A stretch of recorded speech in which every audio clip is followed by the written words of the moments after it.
أعوذ بالله من الشيطان الرجيم. ألم تر إلى الذين خرجوا من ديارهم وهم ألوف حذر الموت فقال لهم الله موتوا ثم أحياهم إن الله لذو فضل على الناس ولكن أكثر الناس لا يشكرون.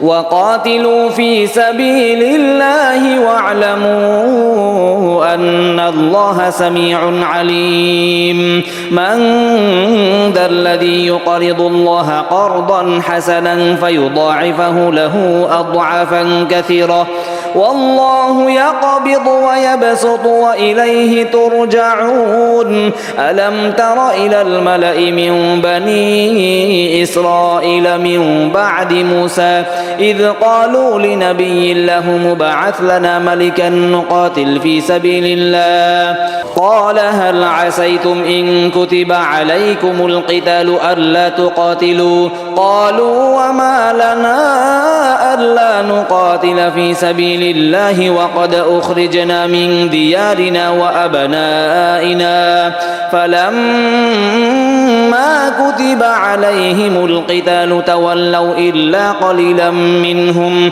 والله عليم بالظالمين. وقال لهم نبيهم إن الله قد بعث لكم طالوت ملكا قالوا أنى يكون له الملك علينا ونحن أحق بالملك منه ولم يؤت سعة من المال قال إن الله اصطفاه عليكم وزاده بسطة في العلم والجسم والله يؤتي ملكه من يشاء والله واسع عليم.